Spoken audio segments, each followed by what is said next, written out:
ho ho ho. Right. We are on.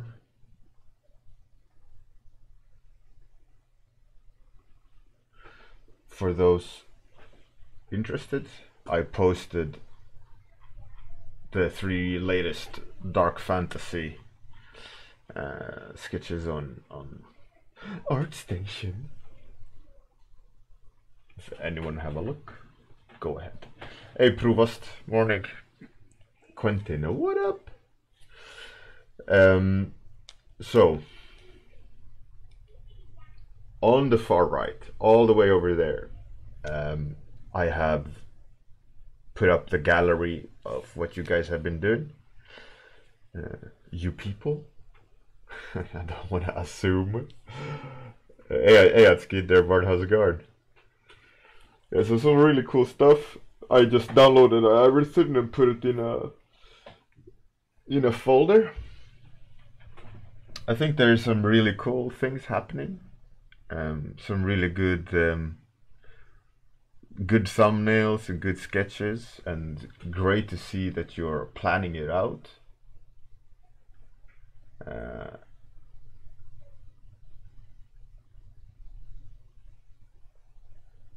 So I don't really know like what to say, except I'm not gonna go one by one and like break everything down, because I'm one of the judges. It would be you know, I'm one of the judges. It would be a bit biased or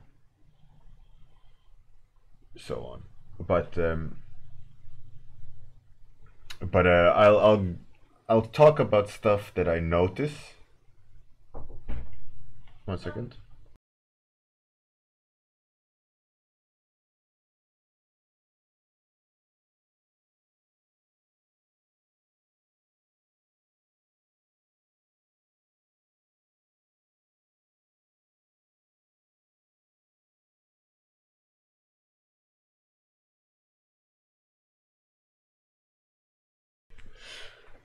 My son was going to his friend. Hey Zillion, good morning. Dan Animated, what up? Yeah, so I think I'll go through some general like tips and tricks, mistakes I've seen you guys do.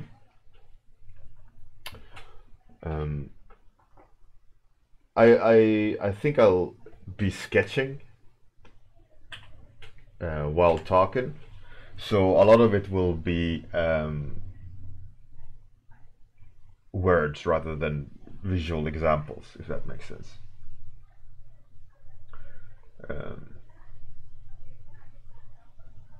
Did I already start the timer? Huh, I guess. Hey, Amir, how's it going? Brandon. DVD. Welcome. Nice to see you here. Hey, Voodoo Breakfast, how's it going? Dr. Sheldon. What up, Shartha? Yeah, okay, let's start. I'm gonna just draw something, so I don't need to think that much while I'm ranting. What did I click? Did I go 3D? What the?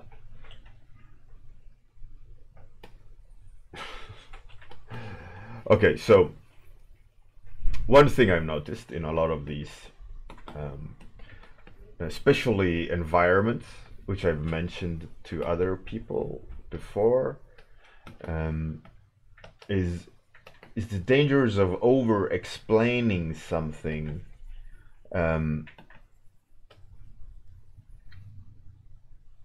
Over-explaining something to the sense of arranging all the information in the painting. Like I call it like I go about thinking of it like putting everything in mid depth or middle ground. Hey Seart, how's it going? So as an explanation of that, you can see it in the gallery. It's kind of spinning. there's an example of which is good, which it isn't, with the tiger and the people in the foreground. But a lot of times people put objects of interaction or visual interest all in the same kind of depth level in the painting. So everything is happening like horizontally across the painting rather than in and out of the image. Of course, the objects you're painting have three dimensionalities to it in the sense of how you rendered it, but the main interaction between them are usually on the same plane of depth. Like you can see a road going in, then there's a big object over there, then there's a door on the left, and it's all just like in the same plane. And one thing that people should be careful of is doing just that, because what happens is that it doesn't matter how cool the things you have are, you know, drawn or placed or designed, or not placed but designed or painted. It's when everything is in the same depth cue, everything becomes very boring, and it doesn't matter how dramatic the light is, everything is going to be arranged and stiff to that kind of depth. So one thing to always think about is to arrange things in a cinematic way.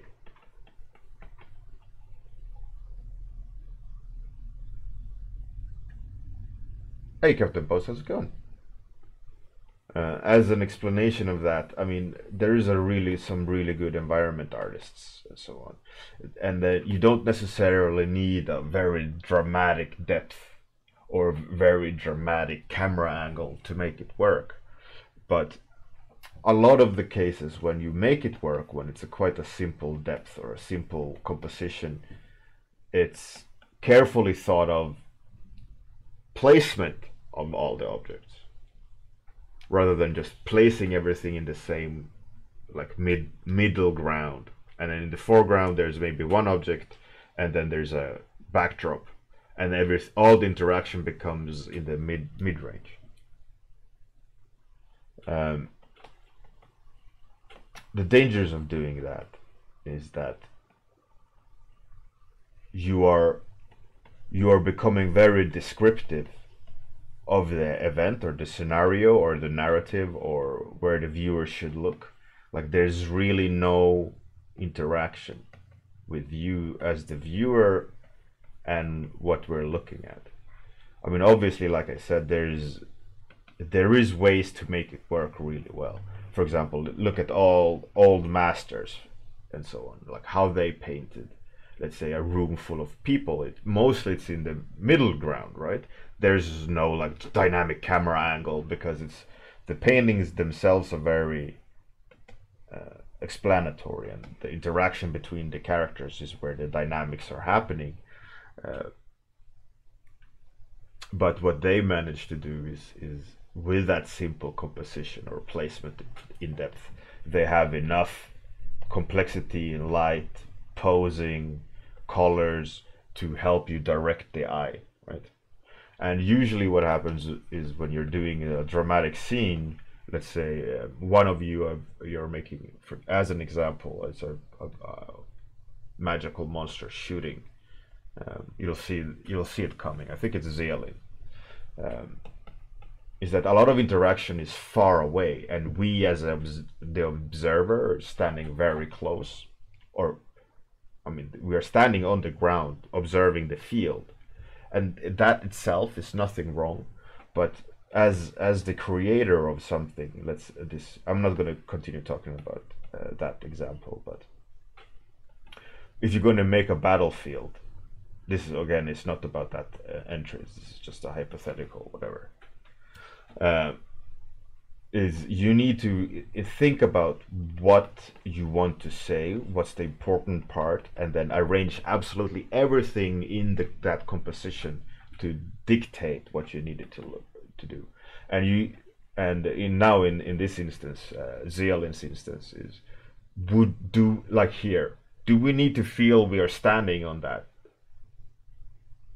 you know, this could work. I mean, maybe, or this one is really zoomed out. We're standing somewhere far away and we're seeing the thing.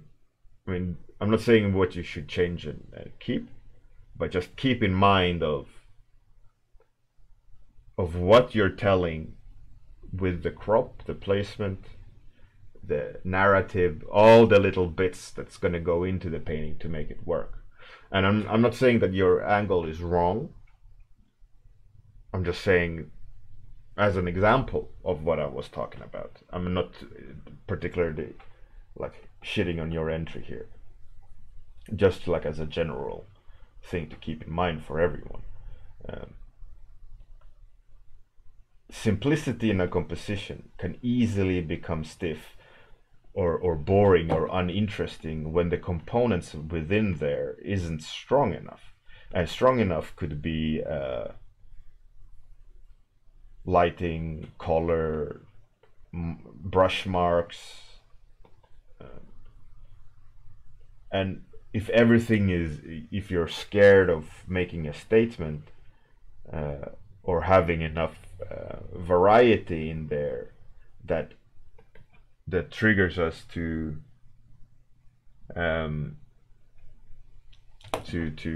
look through it, it won't be interesting enough. 1 second.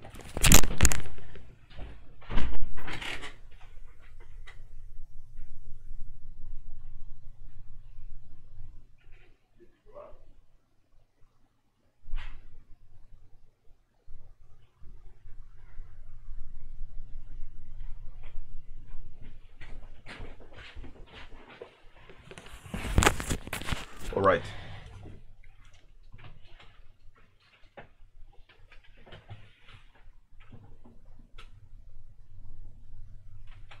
Dear Bard. Well, no, I mean, what I mean is that I'm jumping in between taking zeolins as an example and also not talking about zeolins as an example, because there's more, the feedback wouldn't necessarily apply to zeolins, right? So that I need to make sure that the next word I'm saying, zeolin doesn't assume it's something wrong with zeolin's painting. You know, just to be clear. It's not like I'm saying something wrong. It's just I want to make sure that it comes across correctly, right?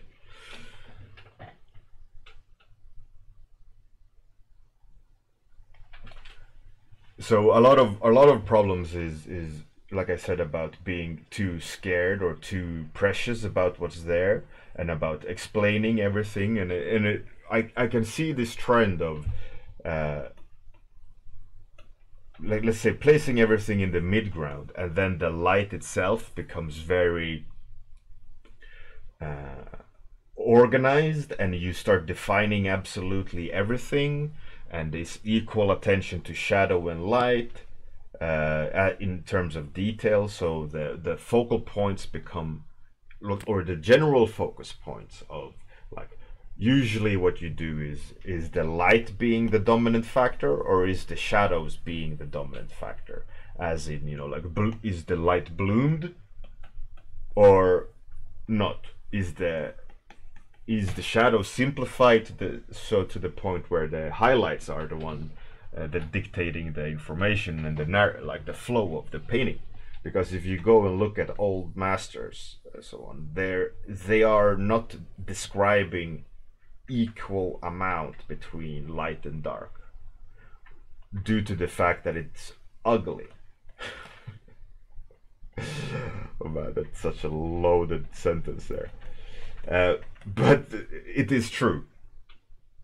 Like, if you split shadow and light and detail each side equally with the same amount of noise, the image is going to look overly explained and busy and don't hold interest, because it's just going to be even Steven, and that is never interesting.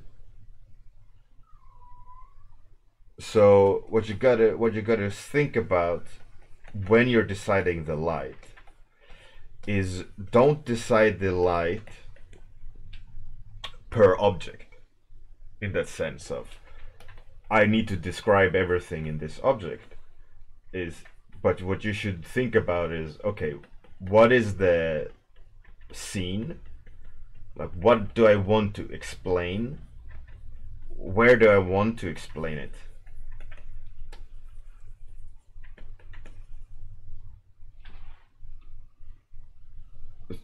So for example, let's take zeolins as an example. I've already mentioned it, with this blob that's shooting at the wall. If you would take that one and create artificial lighting scenarios, let's say there's a storm behind everything, so everything is really dark and we're catching silhouettes of shapes, or is it being lit by daylight from our end of the camera, where the camera angle is above the image, closer to us, looking at the blob shooting the magic, and maybe there's a big cast shadow, is a break between the clouds or whatever. All of these things will inform, or maybe it's just all fire on the ground and everything is being lit from underneath, or maybe there's a combination of the two, or you know, and all of these things would inform us of what's important in the painting, right?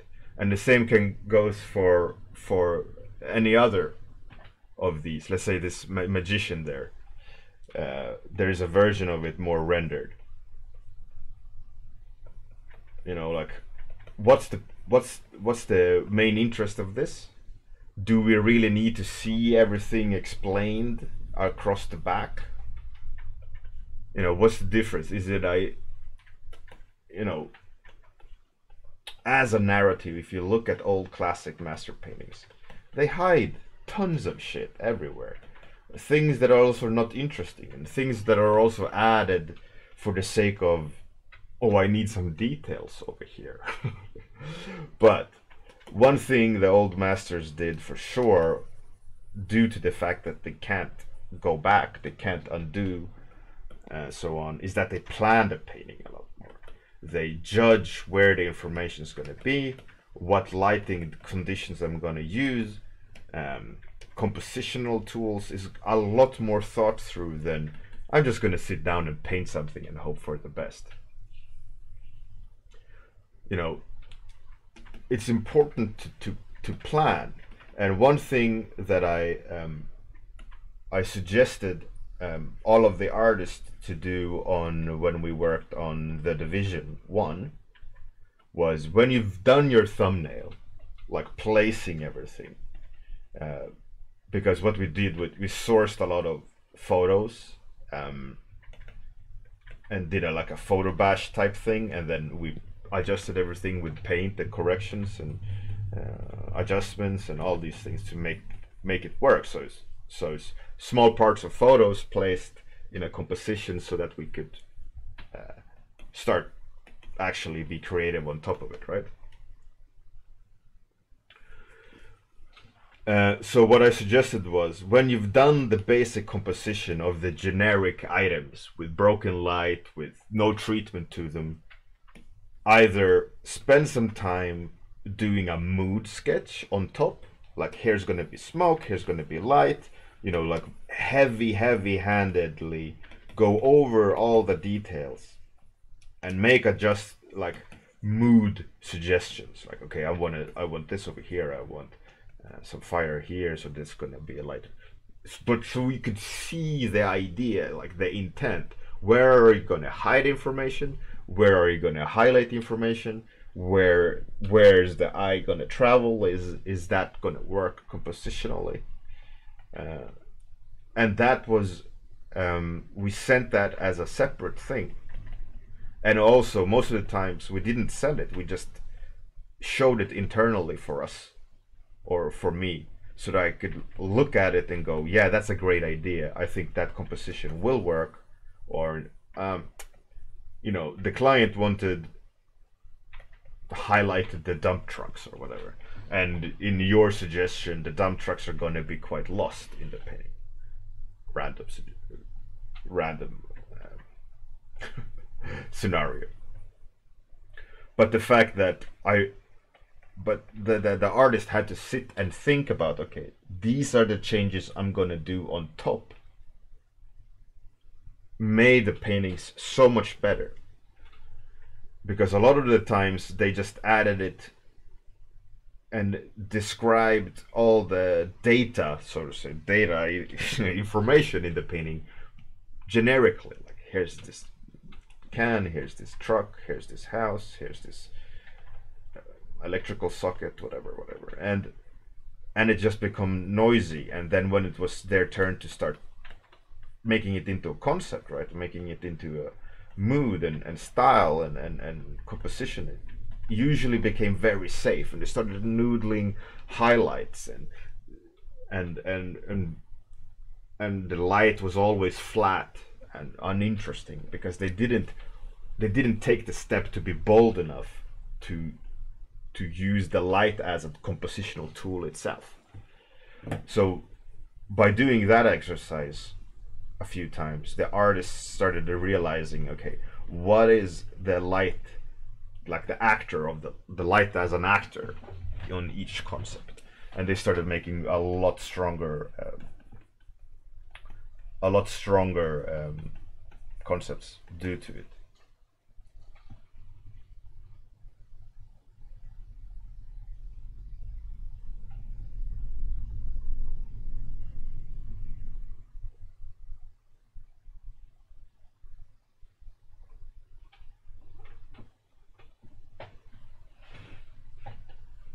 It becomes very descriptive.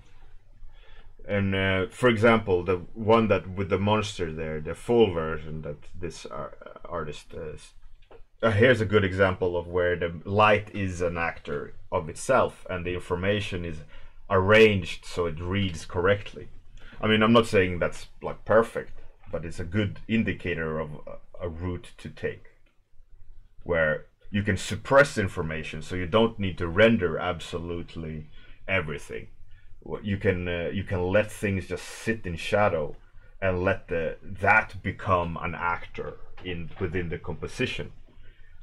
Everything doesn't need to be noodled and defined. That's something you will learn the more you practice it, the more you allow things to just rest.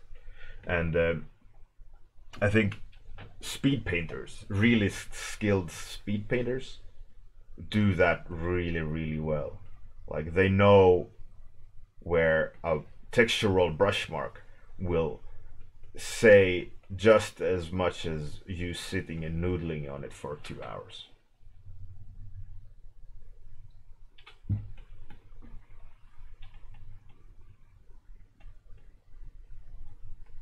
I think those are the biggest issues I've seen so far, which I think a lot of you can fix.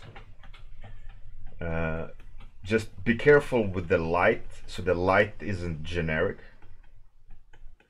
and too tight.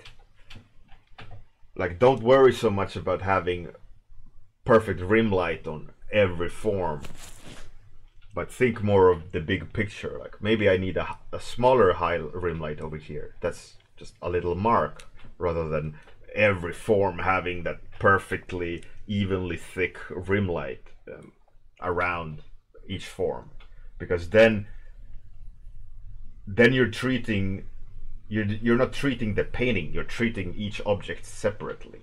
You when you're doing an illustration, you gotta think more of the whole big picture wise, rather than I'm a designer. Connor Burke is great with nailing essential information. Most of the things he does is very short time speed paints, and a really good speed paint needs a little bit longer time for it to be fully balanced. My good friend Levi Peterfi released. He showed one of his speed paintings recently, And it's a great example of let's put it up there so you guys can see. A good example of letting things rest in details. You see how he has lifted just a few things out, and then some of the edges are bleeding into the clouds. Like we can't really see the definition of that edge. It's just being lost. Here's the image link if you want to look at it.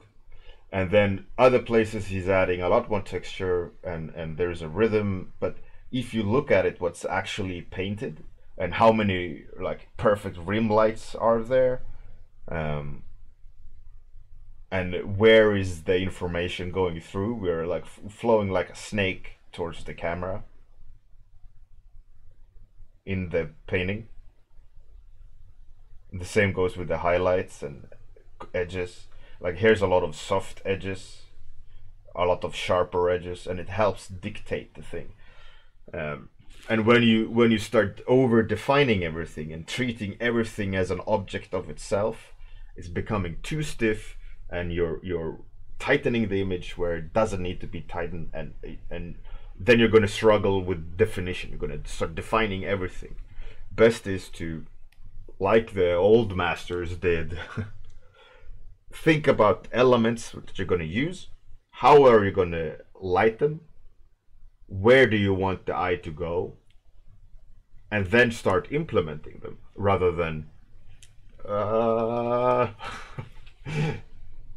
like holding on to something and just pushing the throttle down. I just see where you end up, right? The artist is let me.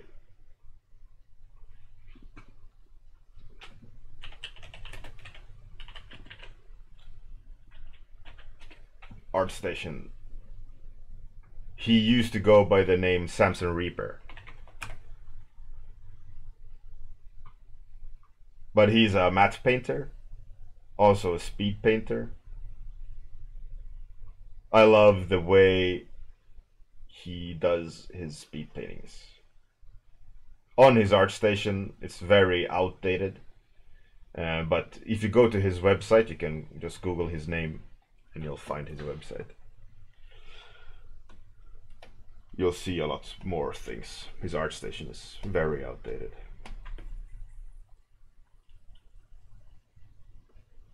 But yeah, so that is I wouldn't say beginner mistake, but a beginner mistake in the sense that a lot of people make that mistake until they are comfortable enough with their skill set to start pushing that aspect. And usually what happens is you can only get comfortable with that thing is if you do it, and you will never be comfortable until you start doing it. And it's like this a little bit of a catch-22. It's like you need it, you don't realize you do it until you do it, and then when you know. But with all things, the more you know, the better you can do, right? At least if you're aware of it, that you need to work on it, you'll start putting effort into it, and by default you'll be doing better results, because just simply you realizing that you need to work on it, and you will start spotting it a lot more. For example, I am aware personally that I mess up my proportions. I know that I should correct my proportions every time I do something, and a lot of the times I don't know what the correct proportions are or when I'm making the mistake. But now and then on a painting I go, all right, how are my proportions? And I go through like a checklist in my mind. Are they right? Or they're wonky? Left, right side? So on and so on. And I like just go through it, like check it, like okay, my proportions are somewhat okay today. And okay, let's continue painting the light. Or in this instance, like if I would do some sort of checklist on this one. Is like, how am I treating light and dark on this one? Like, I'm going very, very suggestive. Is the light coherent? Like, if I would zoom out, like, there's some mistakes I could adjust. The light is kind of coherent, but still not. Should I go looser? Should I go more defined? When it comes to design, it's horrible. But I know that because I didn't do the legwork before, right? I just started, I committed to something, and now I'm just trying to polish the turd, right? Doesn't matter how much I polish this, it's still gonna be shit in the foundation because the foundation is weak. I didn't spend enough time constructing the creature, constructing the idea. I am just jumping straight into it, and I'm just making it look better when it will never be amazing because the base itself is flawed. Unless I go in and do dramatic changes, like selecting an area and painting it away and then redoing it so it's more coherent to the overall picture or overall idea. Well, step one, get an idea. What is this? I mean, this is just a generic monster. So, in order for me to save this, I need to think about what I want to say about this painting other than creepy thing in the shadows.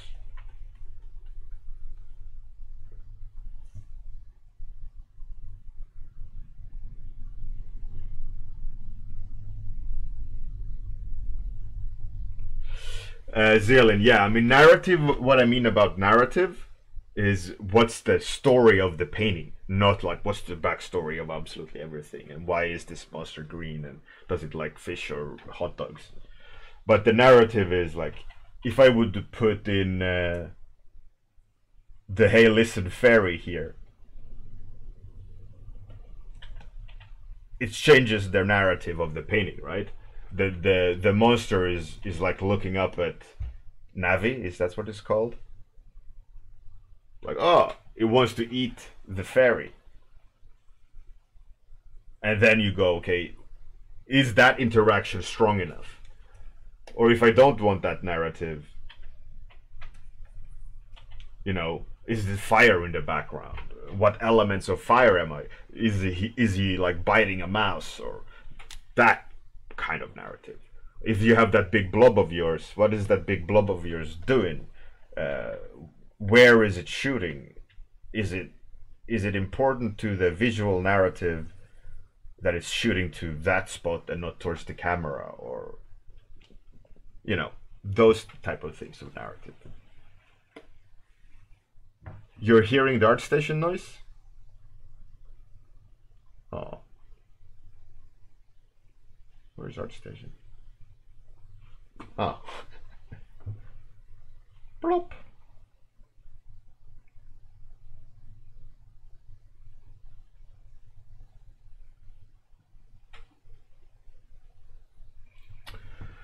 Tassos 22, aka Trashos 22, aka Fake News.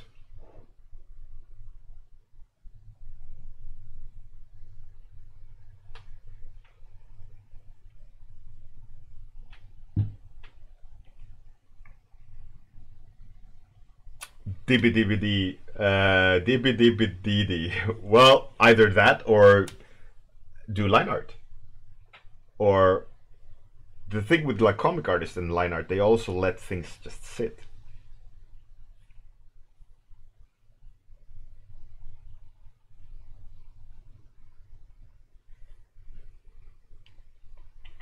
I think that's one of the cool things about line art, is the arranging of that information. And when you arrange it correctly, it reads really well. And when you're just detailing for the sake of detailing everything, then it becomes weak. You know.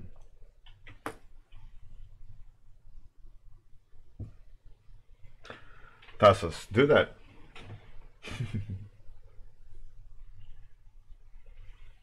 By the way, I know Tassus, and we bullshit each other. I'm not like toxic towards him. Trolling him is a running joke. All right, let's raid someone.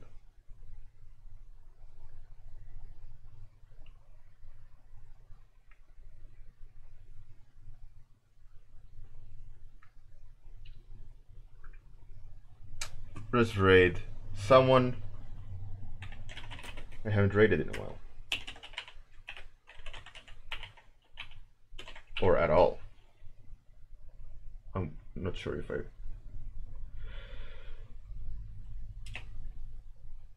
Anyways, thanks everyone for joining and listening in on my my rant. Hopefully there was some good information in there for you. As is half point with you guys, you still have time to make adjustments and relax and making things good. Have a great day, good night. I will most likely stream on the weekend. And see you online. Here's the outro now. As per usual, I switch over to the raid after the outro. Have a great one, everyone. Bye.